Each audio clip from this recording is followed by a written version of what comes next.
اقفل التارجت ابو عايض ما ادري وشو، لا انا راح انهيك وانت بالبرنامج هذا. انا قلت لك شوف، ما عندي اغلى من شخص لو يجي يطلبني يقول لي تكفى يا ابو عايض اترك الادمي هذا، والله لو ادفع اللي وراي واللي قدامي لا اكرهك البرنامج البيج ولايف، ركز على كلامي. انا اترك خلاص والامور هذه، انا باسلوبي، انا باسلوبي. الواني بالطايف، اتركني من علوانك بالطايف وما ادري وشو. اتركني يا رجال، غرفة عند الدكتورة بالسطوح ما ادري وين. انت ماضيك اسود، ماضي شقة معادي وماضي الامور هذه. يقول ابو حاتم بالطايف. انت تعال لي بالطايف، يلا انا عيال خالتي باهل الطايف، انت تعال. انا ما كذاب اخلي يا ابن عتيبه حاتم، يجونك صدق يتبطون على كذاب صابرك، انا يا ما اعرف. خلاص يا اذا اخوي انت انت. بالطايف، لا خلاص لا، انت اذا انت بالطايف يا اخوي والله لا كذاب، اخلي ما هو عتيبه يوطون بالطايف يا على ابن حاتم صابرك، ايش فيك؟ والله كذاب. يتوطون على ابو شاربك حاتم، والله. يا غبي. ابو حاتم انت ادري بصراحة. دايفور. شوف دايفور ادري. ادري.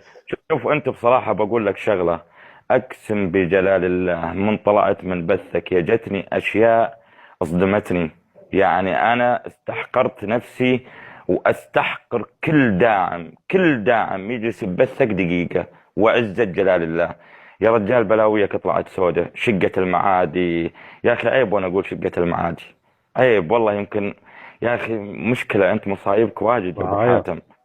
يا وعايض، رجال اقول لك علي موضوع، اقول لك الحرام، موضوع، متندم على كل فاصوليا رميتها عندك، علي اقول لك الحرام، شغله، عمري 48 سنة. اقول لك اذا انا متندم على شيء فانا متندم رميت لك فاصوليا واحدة. وعايض، يا اقول لك رجال انت شغله. حياتك ضياع. لحظة بعد اذنك، شوف تفضل. هذا مجدي، لاحظ مجدي جاء بعدك، دقق على مجدي جاء بعدك، شوف بعدك رمم بيت، صبغ بيت، جاب فرن، جاب مطبخ بشهود الموجودين كلهم يقولوا لي كذب ولا صح، ابن البلد.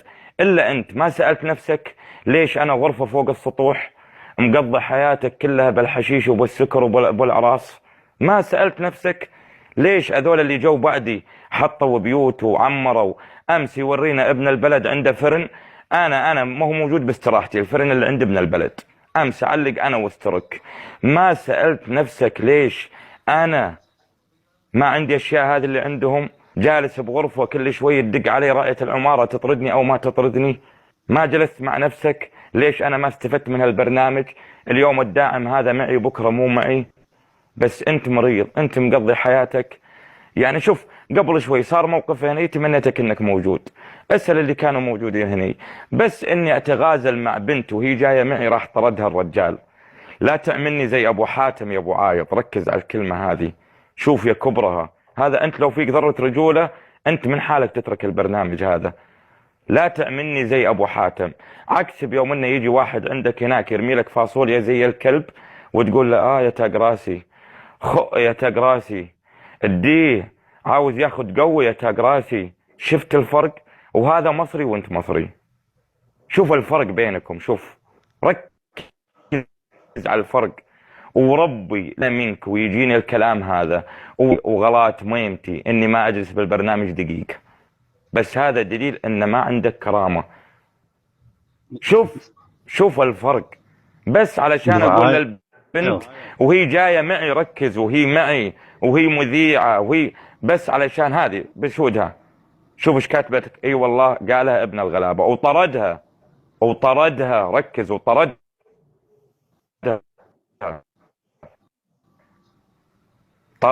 انت نظام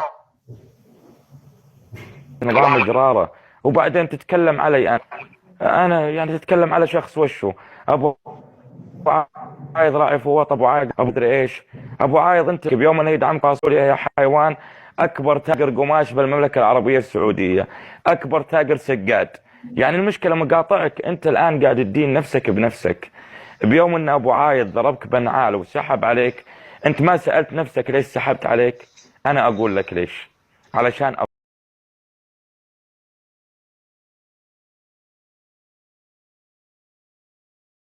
ام مذيعة تدخل بعائلته بنت مقفلة 3000 ومنيتها 10000. سألتكم بالله لا تجاملون، أبيكم كلكم تقولون الحق. ارحب أبو فهد منور.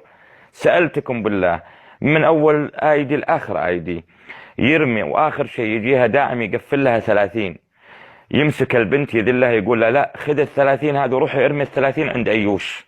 ايوه توني اقول السالفه سألتكم هذه، انا ما بالله، ابي اذكرها. سألتكم توني اقول بالله، الكل معناته مذيع والداعم تمر عليكم السالفة هذه. سألتكم بالله يا دفدوف ويا الموجودين كلكم، إيه؟ في مذيع او ان في قائد عائلة يسوي بنت عنده بالاذاعة كذا؟ قال له روح يدز سألتكم بالله يدور لحد يرد كامل. يدور وبنت بالبنت. جديدة، بنت جديدة تتمنى تقفل 10، ركزوا، تتمنى تقفل 10، البنت مقفلة 3، ويجيها داعم ويروح يقفل لها 30، يقول لها لا روحي بدلي ال30 ونزليها عند يوشي. ليش؟ عشان يوشي تعطيه وجه، او انه عشان يوشي ترجع له. يروح المرة الثانية سحبنا عليه انا واسترك، يروح يسوي الوسخ. شوفوا حركات الوسخين اللي ما يسويها اي مذيع. يروح ينسق مع الادارة او انه مع العائلة، يسوي تحدي بينه وبين ملكة، عشان ملكة عندها ابو عايض وعندها استرك، علشان ايش؟ يستفز الداعم اللي عنده. شوفوا الحركات الوسخة. بس علي الحرام، شوف انا اقولها، وتبي تسجل سجل يا ابو حاتم، اذا ما كرهتك البرنامج هذا فانا ما اسمى ابو عايض، والله لو اعرف ابيع اللي وراي والقدامي. اذا ما خليتك تجلس من حالك زي الخبل ببثك، والدليل هذا نزل من حالك زي الخبل ببثك، قبل 10 دقائق خليته 7 فاصوليات ودرعين نزلها لك قبل شوي. اتحداك تنكر الشيء هذا. اي والله اني انا اعطيته واستاهل، وكثير قالوا لي يا مرامي اني انا اعطيته بجلستي ببثه اكبر من حجمه، انا معك. بس انا والله كنت ادخل افكر مثل المساكين ايام ركن المعرفة، كلكم تعرفون الشيء هذا، اي واحد قديم وربي كان يتمنى يطمر قسط عند ركن المعرفة، والله ثم والله قسط. واني كذا مرة اكتب لابو سيف عطى قسط، يا ابو عايض خلي يولي، هذا يبي نظام يضحك الداعمين عشان يبي يسحبهم، يبي يوريهم وهو لابس شماغ، ويبي يوريهم بصوته شوفوني انا عتيبي وانا سعودي وانا مدري وش. كذا مرة والله انه يطردونه من البث، من ابو عشيرة على على ابو سيف، على كل البثوث. الان انا صرت تسولف، انا ما همني هذه، بس انا انقهرت على وشو؟ انقهرت. تعال ابن الغلابة، انت ما جيت بعد ابو حاتم ولا لا؟ انا جيت بعد ابو حاتم. انت رممت بيتك الان ولا لا؟ بعمل في بيتي. اثثت ببيتك ولا لا؟ اسست. استفدت من البرنامج هذا ولا لا؟ طبعا استفدت. جزاك الله خير. شوف الفرق بينك وبينه يا ابو حاتم، انت جالس بغرفة على السطوح وكل شوي رأية العمارة لا يا عمر تطرد يا عمر تخلي. لا ابو عايض، لا غلط إيجار. غلط ابو عايض، لا انا ضدك بهذه. لا عمر ركب سخان. شفت الفرق يا ابو حاتم؟ ركب مقضي سخان بس. فلوسك على حشيش وعلى غيره. شوف انا اسكر، انا حشش، انا اسوي كل شيء، بس انا ما اقصر مع نفسي ولا اقصر مع بيتي ولا اقصر مع ربعي. عكسك انت، انا جتني رزقه. هذا البرنامج مو بدايم، هذا البرنامج يبقى ذكرى حلوة. هذا البرنامج بكرة يروح، بكرة فلان مذكور بالخير، فلان مذكور بالشر. انت على وشو يذكرونك؟ هذا اولاد عمك اولاد بلدك قاعد يقولوا عنك منسق، على وشو يذكرونك؟ انا سمعتني يوم ينسق لك انت، سمعتني يوم يقول لك اجيب لك بنات اخر كل البث يسمع، كل البث يسمع. صدمني طالع هذا صدق. هذا اصلا لو يكتبون مقاطع كلها بالبثوث موجودة في اليوتيوب كلهم يسمعون، كل الناس هذه مراميها. والله لا اعرفها ولا تعرفني، اقسم بجلال الله ما عرفتها الا بث ابن الغلابة هنا. شوف ايش قاعد تكتب لك، منسق والكل يعرف. انا يعني ما لو بينك وبينه بالخاص، بث مثلا بينك وبينه خاص اوكي، بس هو الان بيوم انه انضغط. شوف هو معانا بالزوار من اليوم وعند ابن الغلابة، يدري ان ابو عايض يروح عند ابن الغلابة، ترك يجي عند ابن الغلابة كذا. هو من انضغط الان وقال عنا ديفيدوف هذا ابو حاتم، وضغطت انا قلت هذا ابو حاتم. هو منطمر الان وقال يا ابو عايض وسب. هو هدفه وشو؟ هدفه يفكر ان ابو عايض زي الداعمين الضعفاء اللي يروحون يلجؤون للاداره وتعالوا اطردوا هذا داعم سبني وانا داعم. انا لا، انا اطيحك هنا بالبرنامج بدون ما اطردك. انا يمكن الان لو تنطرد يا ابو حاتم انا توسط لك عشان اطلعك من الطرد، انا يمكن ادفع لك نقاط، لان انا هدفي مو بطرد، انا هدفي اخليك على بقولتكم بالبث زي الخبل لحالك. ركز. وانا لو اني بدور تحديات انا واسترك بيوم انك تركب فيلم على الداعم اللي عندك، اذا انا اسوي افلام انا واسترك ونسوي لك تحديات، انا يا مريض يوميا انزل هني 30 و40 و50 ادعم الناس. انا اقدر ادخل عندك بنك زائر، وكل ما سويت تحدي مع واحد ولا مع وحدة، للأسف انت ما تسوي مع رجال لان انت نظامك بنات عشان تنسق. دي حلوة او دي ما هي حلوة. نظامك قبل لا تحكم عليها تروح للداعم بسناب، احكم عليها ايه يا تقراسي، بايظة اطردها يا تقراسي، انقلع اقلبي وجهك اقلبي وجهك اقلبي وجهك.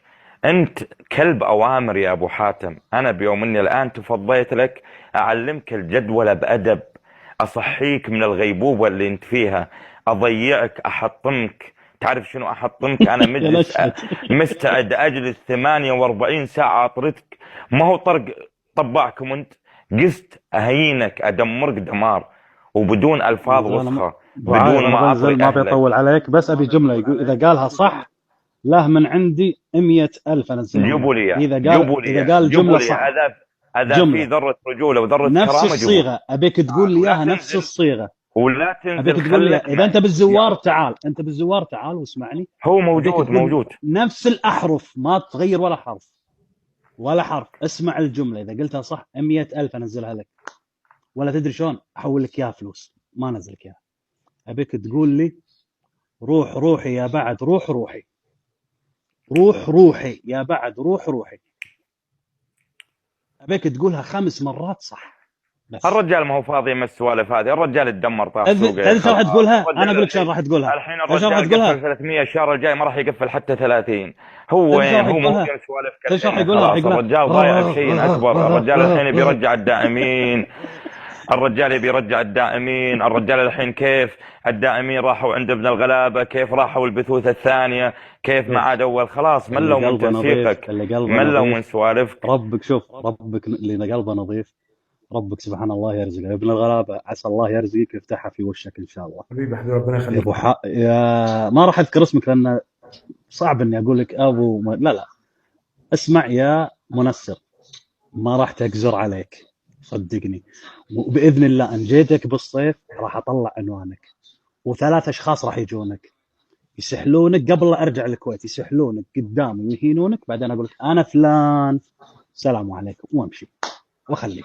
اي والله يا مرام، لا ما يجي مقارنه 1% به. والله العظيم انه يجي يمين بالله يلي موجودين بالبث، اقسم بجلال الليله ان ذيك الليله رجف جسمي.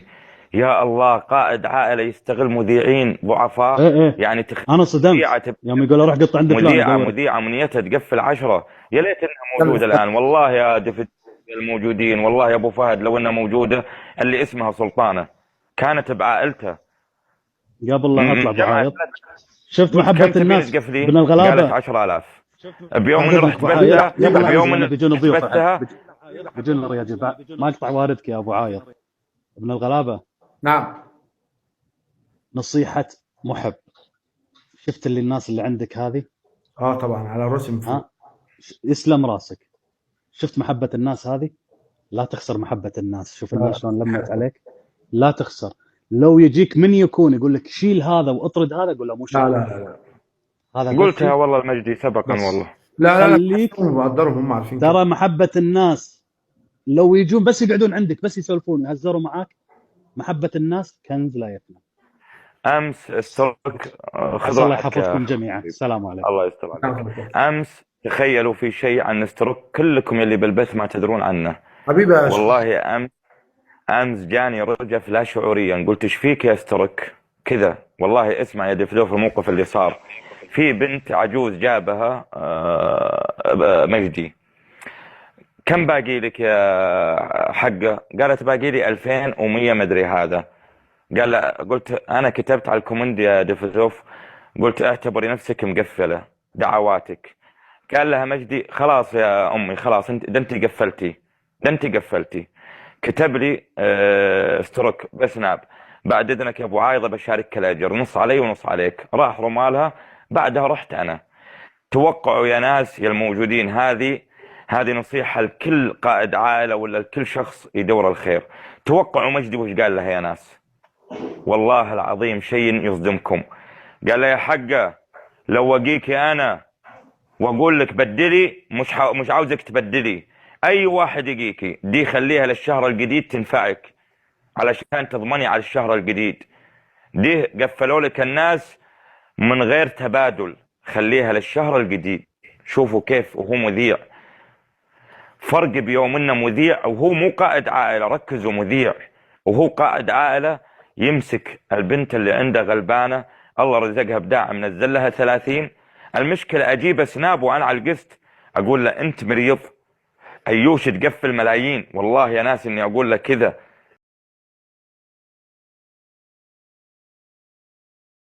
انت مريض، بنت تترزق الله خلها تقفل على الشهر الجديد، تبادل على الشهر الجديد. يرجع شو يقول لها؟ خلاص روحي ارمي عند ايوش، روحي ارمي عند ايوش. قلت لا الان تقفل 50. تخيلوا اخر شيء يضحك على البنت ويروح يخليها تنزل للبنات الثانية علشان ينسق للداعمين ولا ينسق لغيره. بالله عليكم في قائد عالي يسوي كذا؟ يستغل حق بنت ياخذ منها 30,000 ينصب عليها عشان ترميها للناس. أنا أقول يا أهل الأمانة وعزة جلال الله عمري 48 سنة إني ما تندمت على شيء بحياتي، إلا تندمت إني دعمت أبو تبن، ومع احترامي للموجودين أبو زق اللي يوم من الأيام دعمته بالفاصوليا هذه. والله إذا في شيء متندم عليه تندمت عليه، لأن ما في رجل ما يغلط. أنا غلطت بالشيء هذا، أبو عايض أنا عاد أقول لك غلطت شيء. هذا. لبيك. معقولة يعني إنك تنزل المستوى إنك ترد على واحد رقاصة؟ لا أنا ما ترى أبغى، البيجو شاهد له، أنا ترى عارف البيجو الشيء هذا. شاهد له. لا أنا ما لو أرد. تجيب هو ما واحدة يا جه أبو هنا، عايض، شوف أنا عارفة هو يا وأعرف جفارة مواعيد هو جه الزوج، هنا. أنا أعرف تمام؟ وش فلامة، أنا عارف وأنا أعرف وش فلامة. هو هدف الآن بيوم أنه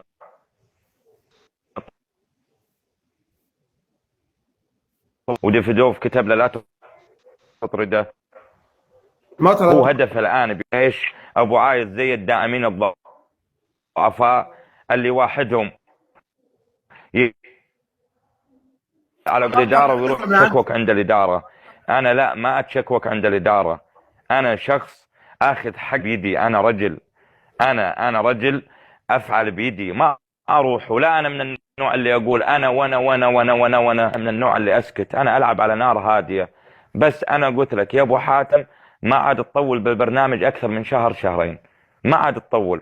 يعني تخيل الوساخة اللي يسويها يا جفارة، يروح يطلب من العائلة تحدي، ترى يسوي عارفة، تحدي مع ملكة أوكي، علشان إيش؟ عارفة أسلوبه. هدفه. المشكلة مسوي نفس الفيلم هذا على ايوشي قبل هالمرة، يعاد نفس الكرة ونفس الفيلم. وقد علشان ايش؟ سواها مع الداعمين ذنوبة اللي وقد عنده، سواها مع ناس ايوه ثانية. الداعمين اللي عنده ايش؟ يستنزفون. شو يقول؟ والله يا تاج راسي خلاص مش حخليهم يفرحوا، اشتركوا وابو عايض مش حخليهم يفرحوا.